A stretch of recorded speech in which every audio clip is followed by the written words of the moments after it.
বিসমিল্লাহির রহমানির রহিম। প্রিয় দেশবাসী, আজকে আমরা এই স্বাধীন সার্বভৌমত্বের পরাধীন নাগরিক হিসেবে আপনাদের মাঝে আমি কিছু কথা বলবো। সেই কথাগুলি অত্যন্ত গুরুত্বপূর্ণ। এই কথাগুলি অবশ্যই আপনাকে আমাকে জানতে হবে, বুঝতে হবে এবং বুঝে শুনে সামনের দিকে পথ এগোতে হবে। তো আজকের যেই টপিক নিয়ে আপনাদের সম্মুখে কথা বলবো, সেই টপিকটা হচ্ছে গণভোট। গণভোট মূলত কি এবং গণভোট বা রেফারেন্ডাম এই বিষয়টি আসলেই কেন হয়, এটা কেন দিতে হবে আমাদের? এই গণভোট হা অথবা না, দুইটা অপশন থাকে। কোনটা দিলে আমাদের জন্য ভালো হয়, মঙ্গল হয়, এবং কোনটা দিলে আমাদের অমঙ্গল হবে, এই বিষয়গুলো নিয়ে আজকে আপনাদের মাঝে আমি কিছু বিষয় উপস্থাপন করব। এখন আমাদের জানতে হবে গণভোট মূলত কি, গণভোট কেন হয়। গণভোট বা রেফারেন্ডাম বিষয়গুলো হচ্ছে, গণভোট বা রেফারেন্ডাম এটা হচ্ছে সরাসরি জনগণের মতামত গ্রহণের প্রক্রিয়াই হচ্ছে গণভোট। এখন গণভোট আমাদের স্বাধীন সার্বভৌমত্ব অর্থাৎ বাংলাদেশ জন্মের পর থেকে তিনবার অনুষ্ঠিত হয়েছিল। প্রথম গণভোট অনুষ্ঠিত হয় 30শে মে 1977 সাল। তখন প্রেসিডেন্ট জিয়াউর রহমানের শাসনামল অনুমোদন নেয়ার জন্য প্রেসিডেন্ট জিয়াউর রহমান তার শাসনামলকে মানুষ হা দিতেই গণভোট অনুষ্ঠিত হয়েছিল। অর্থাৎ তার শাসনামলকে স্বীকৃতি প্রদান করার জন্য গণভোটের আয়োজন করা হয়েছিল। সেই গণভোটের ফলাফল হয়েছিল 98.8% হার পক্ষে এবং 1.2% না এর পক্ষে। সেই গণভোটের সময় প্রশ্নটি ছিল, আপনি কি রাষ্ট্রপতি মেজর জিয়াউর রহমানের গৃহীত নীতি ও কার্যক্রমের প্রতি আস্থাশীল? যদি তার পক্ষে থাকেন তাহলে হ্যাঁ। ঠিক সেই প্রশ্নের ফলাফল এসেছিল 98.8% এবং না বোধকে ফলাফল এসেছিল 1.2%। এটা ছিল বাংলাদেশের প্রথম গণভোট। তারপর দ্বিতীয় গণভোট অনুষ্ঠিত হয় 1991 সালে। দ্বিতীয় গণভোট 21শে মার্চ 1985 সাল। বিষয়, হোসেন মোহাম্মদ এরশাদের শাসনামলকে বৈধতা দেয়া। সেই গণভোটের ফলাফল ছিল 94.5% হা বোধক এবং 5.5% না বোধক, অর্থাৎ হা সফল হয়েছিল।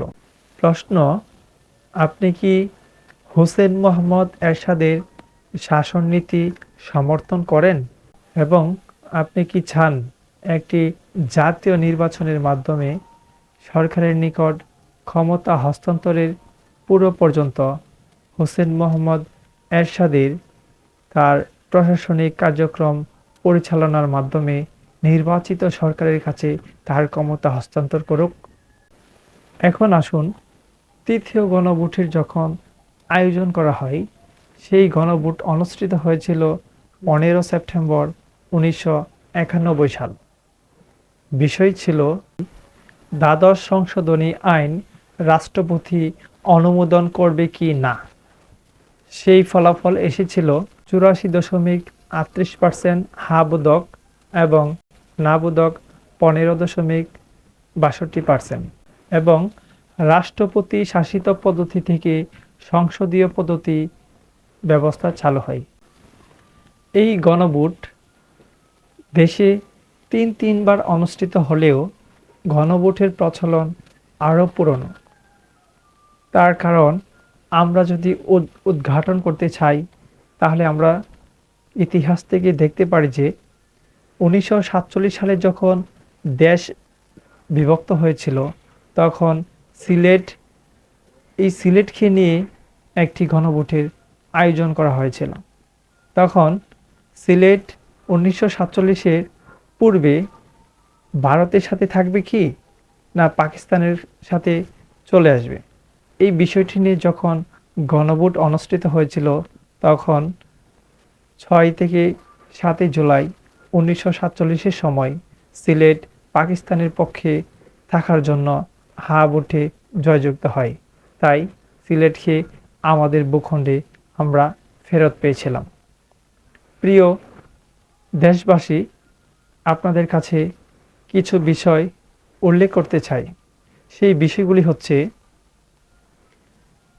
প্রথম যখন গণভোট হয় তখন প্রেসিডেন্ট জিয়াউর রহমান আমাদের সংবিধানে বিসমিল্লাহির রহমানির রহিম সংযুক্ত করেন এবং সমস্ত আস্থা ও বিশ্বাস পরম করুণাময় মহান আল্লাহর প্রতি রেখে যান। 2011 সালে আমাদের বিগত সরকার এটাকে পুনরায় বাতিল করে ফেলে। এখন যে গণভোট হবে সেক্ষেত্রে আমাদের সংবিধানে বিসমিল্লাহির রহমানির রহিম আবার কি যোগ করা সম্ভব? সেই প্রশ্ন আপনাদের কাছে আমরা রেখে গেলাম। অবশ্যই কমেন্টে জানাবেন। এবং সেই আস্থা ও বিশ্বাস পরম সৃষ্টিকর্তা মহান আল্লাহ রাব্বুল আলামিনের প্রতি থাকবে কি?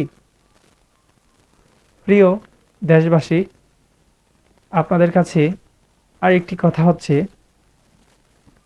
এখন যেই গণভোটটি অনুষ্ঠিত হবে এটা হচ্ছে আমাদের 36শে জুলাই 5ই আগস্টের পূর্বে যে গণ অভ্যুত্থান ওটাকে স্বীকৃতি প্রদান করার লক্ষ্যে এবং ইন্টেরিয়াম গভর্নমেন্টকে স্বীকৃতি প্রদানের লক্ষ্যে এবং আমাদের সংবিধানের সংশোধন সংযোজন পরিবর্তনের লক্ষ্যে হা বুদকের পক্ষে সবাই ভোট দেওয়ার জন্য সবাইকেই আশ্বস্ত করতেছেন।